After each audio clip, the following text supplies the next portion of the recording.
ഇത് മാസ് മോട്ടോഴ്സിൽ നിന്നാണ്. ഹീറോൻ്റെ passion pro വണ്ടി ചെയിൻ സ്പോക്കറ്റ് മാറാൻ വേണ്ടി വന്നതാണ്. അപ്പോൾ ചെയിൻ സ്പോക്കറ്റ് നമ്മൾ മാറ്റാൻ വേണ്ടി അയച്ചിട്ടുണ്ട്.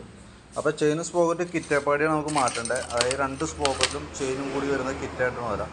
അതേപോലെ തന്നെ ഈ വീലിൻ്റെ ഈ റബ്ബറുകളൊക്കെ പൊട്ടിക്കിടക്കാണ്. അപ്പോൾ അതും നമുക്ക് ചേഞ്ച് ചെയ്തിടണം. പിന്നെ ബാക്കിലെ ബ്രേക്ക് ലൈനറൊക്കെ നമ്മൾ ചെക്ക് ചെയ്യുമ്പോൾ കമ്പനി ലൈനർ കിടക്കണേ നല്ല ലൈനറാണ്. നമുക്കത് ക്ലീൻ ചെയ്തിട്ടാൽ മതി.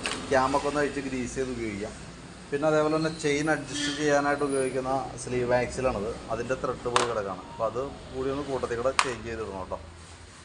പിന്നെ അതേപോലെ നമുക്ക് എഞ്ചിൻ്റെ ഈ ഭാഗത്ത് ഒരു എയർ വലിക്കുന്ന സൗണ്ട് ഉണ്ടായിരുന്നു. അത് നമ്മൾ ചെക്ക് ചെയ്യുന്ന സമയത്ത് കാർബറേറ്ററിൻ്റെ ഇവിടെ ഈ ഹെഡുമായിട്ട് കണക്ഷൻ വരുന്ന ഭാഗത്ത് കാർബറേറ്റർ ഇൻസുലേറ്റർ എന്ന് പറയുന്ന യൂണിറ്റാണ്. ഇത് പൊട്ടിയിട്ട് അതിൻ്റെ ഉള്ളിൽ കൂടെ എയർ വലിച്ച് കയറ്റിക്കൊണ്ടിരുന്നതാണ്. അപ്പോൾ അതും നമ്മൾ കൂട്ടത്തിൽ കൂടെ ചേഞ്ച് ചെയ്യുന്നുണ്ട്. ചെയിൻ സ്പോക്കറ്റ് വരുമ്പോൾ നമുക്ക് വന്നത് 745 രൂപയാണ് ചെയിൻ സ്പോക്കറ്റിൻ്റെ റേറ്റ് വരാം കേട്ടോ. പിന്നെ അതേപോലെ തന്നെ നമുക്ക് അതിൻ്റെ പ്രൈസിൽ വരുമ്പോൾ 56 വരും. പിന്നെ അതിൻ്റെ ഒരു നട്ടും കൂടി വരും. പിന്നെ അതേപോലെ തന്നെ ആ വീലിൻ്റെ ഡാമ്പർ റബ്ബർ സെറ്റ് വരുമ്പോൾ 128 നമുക്ക് അതിന് കോസ്റ്റ് വരുന്നുണ്ട് കേട്ടോ. ഇൻസുലേറ്ററിന് ഏകദേശം ഒരു 30-36 രൂപ അടുത്ത് അതിനും വരും. പിന്നെ ബാക്കിലത്തെ ഷോക്ക് അബ്സർ വരുന്നത് ഒരെണ്ണം വരുമ്പോഴത്തേക്കും 980 രൂപ കേട്ടോ. ഷോക്ക് അബ്സർ കംപ്ലൈൻറ്റ് ആണ് മെയിനായിട്ട്.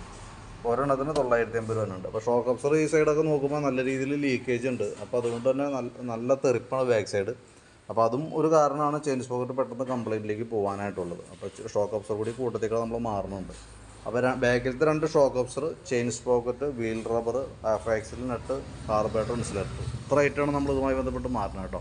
പിന്നെ ഫ്രണ്ട് ഫോർക്കിൻ്റെ ഭാഗം കോൺസെപ്റ്റ് കംപ്ലൈൻറ്റ് ഉണ്ട്. അത് നമ്മൾ തൽക്കാലം ഇപ്പോൾ ചെയ്യേണ്ടതെന്ന് പറഞ്ഞുകൊണ്ട് അത് ഒഴിവാക്കിയിട്ടുണ്ട്. ബാക്കിയത്തെ വർക്ക് ഇത്രയും ചെയ്ത് വരുമ്പോൾ സ്പെയർ പാർട്സ്, ലേബർ ചാർജ് അടക്കം എത്ര കോസ്റ്റ് വരുമെന്ന് നോക്കിയിട്ട് അതിൻ്റെ ഡീറ്റെയിൽസ് വാട്സപ്പിലേക്ക് ഒന്ന് സെൻഡ് ചെയ്ത് കേട്ടോ. നോക്കിയിട്ടൊന്ന് റിപ്ലൈ ഇട്ടാൽ മതി. വണ്ടി ഏകദേശം ഒരു ഉച്ചയാകുമ്പോഴത്തേക്കും കംപ്ലീറ്റ് ആവും.